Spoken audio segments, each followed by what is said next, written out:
What's up, guys? In this video, we're going to be pulling back the curtains on how to hire a logistic manager.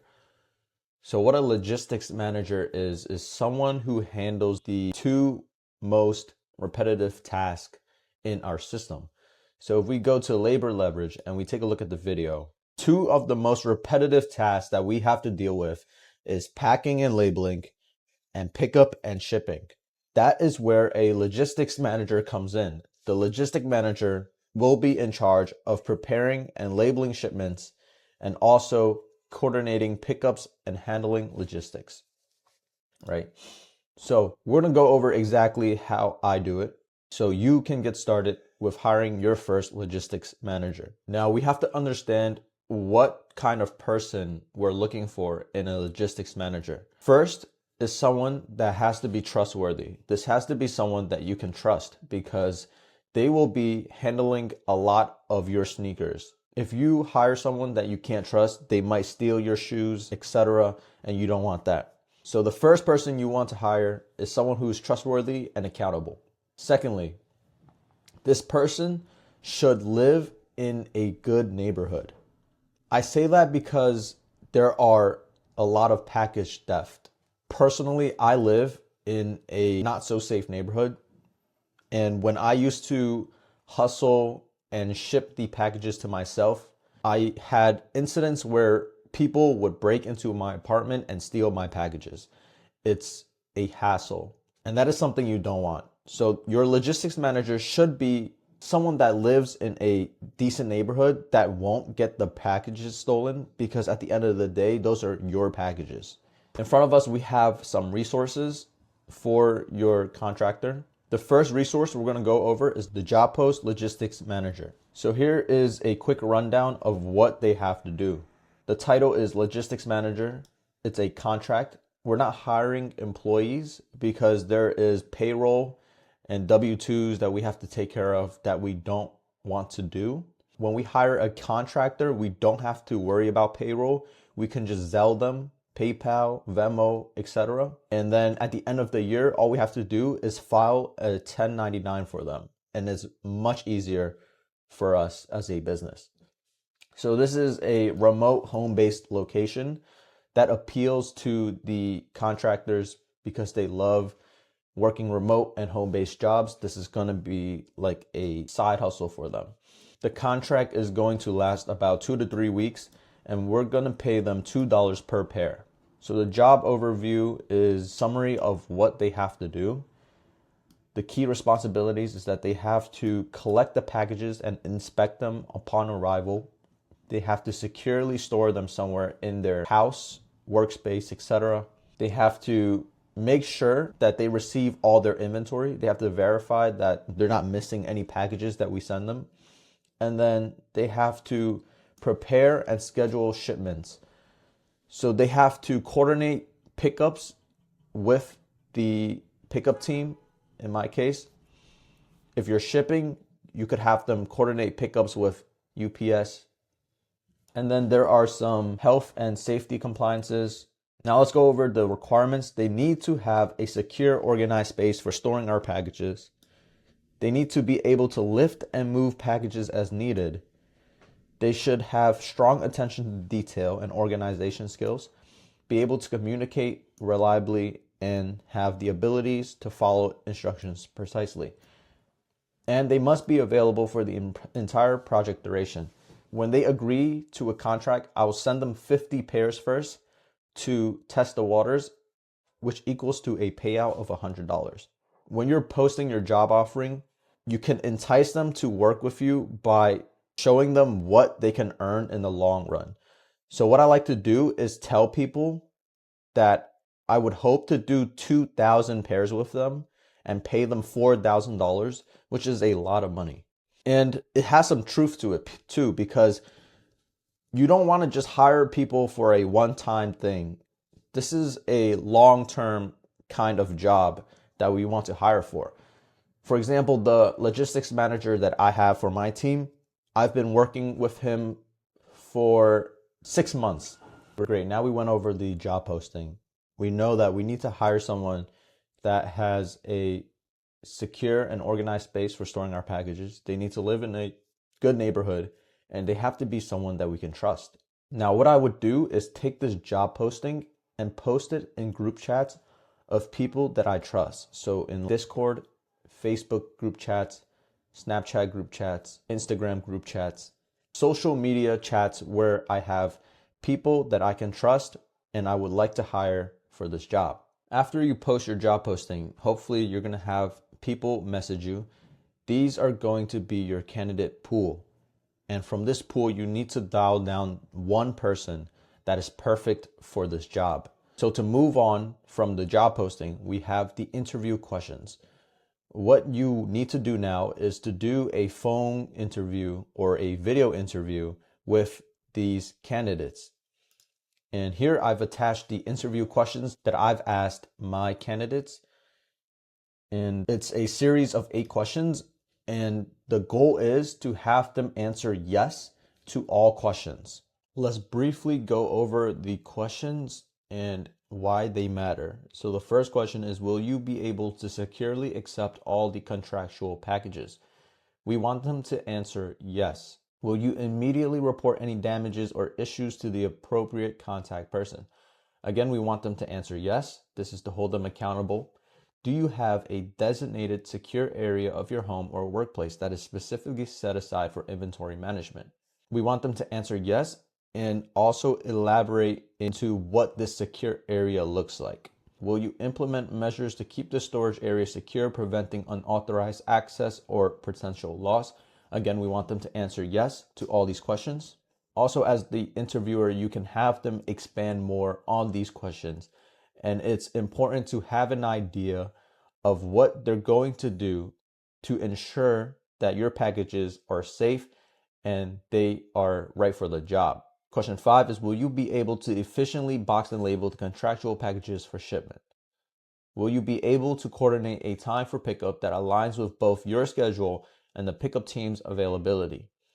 Will you be able to bring the products out to the team for them to load into the truck? And finally, do you have any questions for me? The questions are very simple. A red flag for a candidate is someone that answers no to any of these questions. If they answer no, you need to ask yourself, why did they answer no?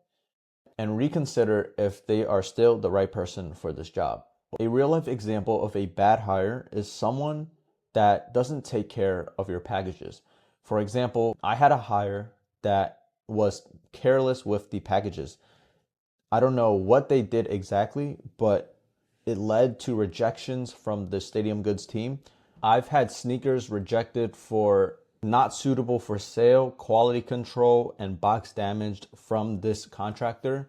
I'm not blaming everything on this contractor, but there must be something that they are doing wrong to get this many pairs rejected.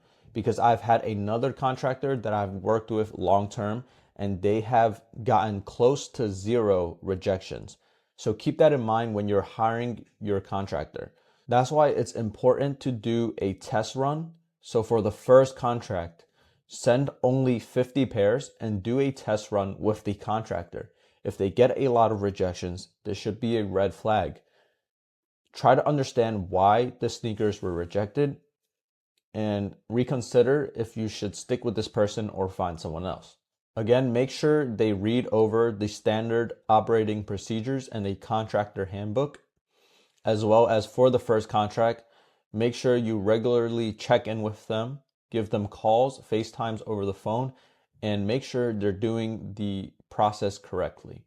In the future contracts, you don't have to check in on them anymore if they do the first one right. For example, my long-term contractor, I don't even have to call him, text him, anything. When he gets 50 pairs, he contacts me and he says, hey bro, let's schedule the next pickup, I'm ready. And then I schedule it and he takes it from there. I don't have to do anything else. That is the power of having a capable contractor that is able to handle this job. After you've interviewed all your candidates, you should have one ideal person in your mind that you would think is perfect for this job. Now, the final step is to show that person the project file. This will be the person that you want to hire, right? So the project file basically details every step that they have to do in this job. This is going to be the standard operating procedures. First, they have to collect packages and inspect them. They have to store the packages. They have to manage the inventory. And then they have to prepare the shipments and schedule the pickups. Finally, at the bottom of this contract, you want them to sign the document and send it back to you if they accept this job offering. This is documentation for yourself to hold this person accountable, as well as a ritual for the person to confirm that they have accepted the job. Finally, the last two documents you should give this person is the standard operating procedure and the contractor handbook for them to read. This is going to be guidelines of your business.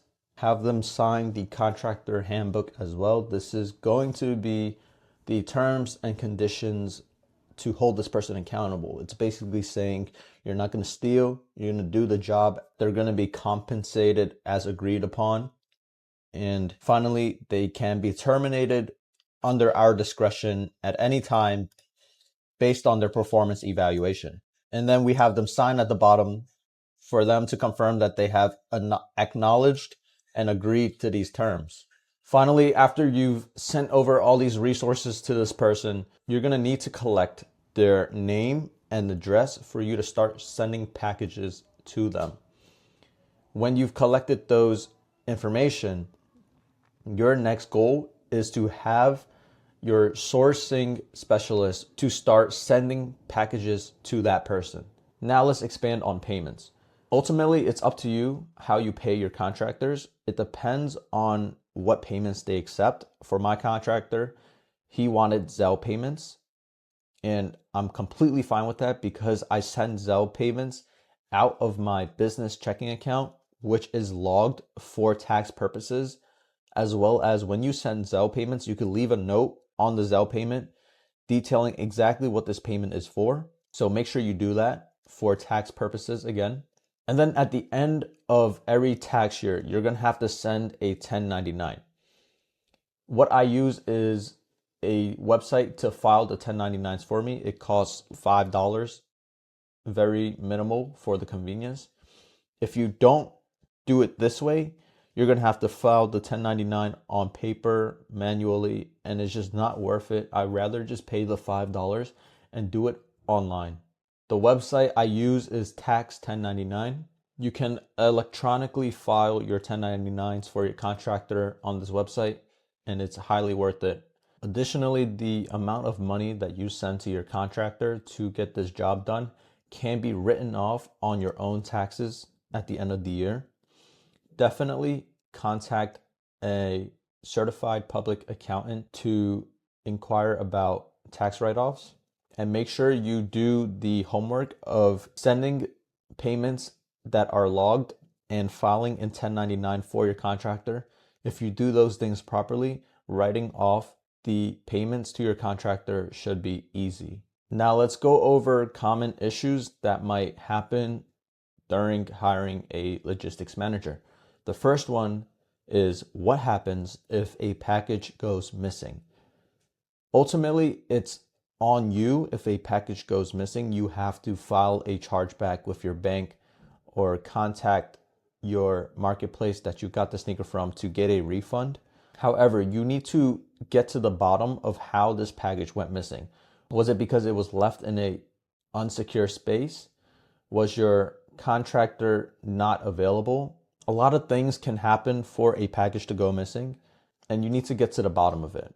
Another common issue is if your logistics manager makes a mistake like mislabeling packages or forgetting to schedule a pickup. These are very minor mistakes. However, they shouldn't happen at all, and you need to have a sit down with your contractor and talk about why this is unacceptable.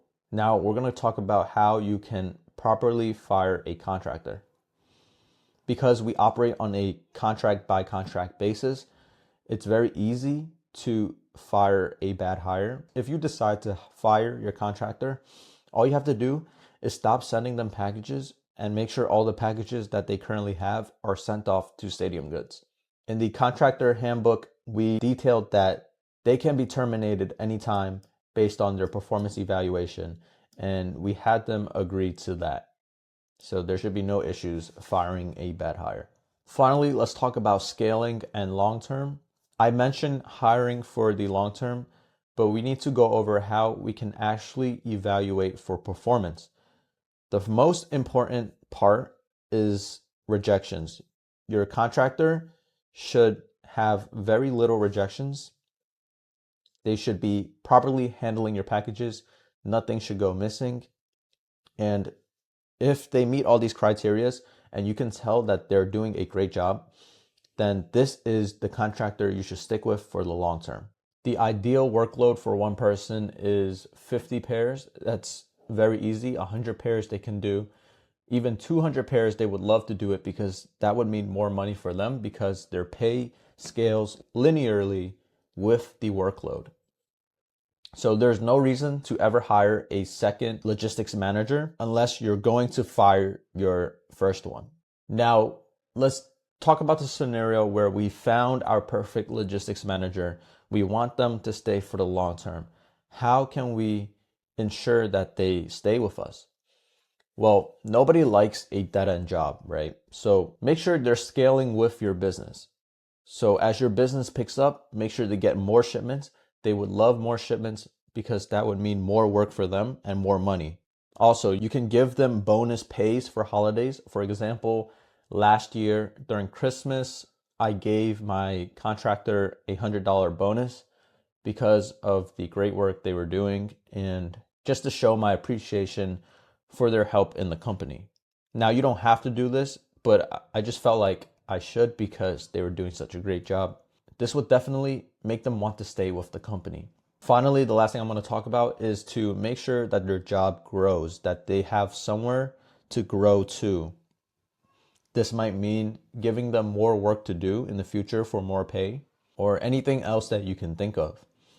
Again, nobody likes a dead-end job, so make sure there is something that they can look forward to while working at this job. With that said, all these resources are downloadable at your disposal. You just click into it and there is a download button on the top right. These files are plug and play for you. You can implement them into your company today. I hope that helps. If you have any questions on how to hire a logistics manager, make a post in the community and I will respond to it. I will help you out. Best of luck in hiring your first employee or contractor. Let's get to work. See you in the next one. Peace out.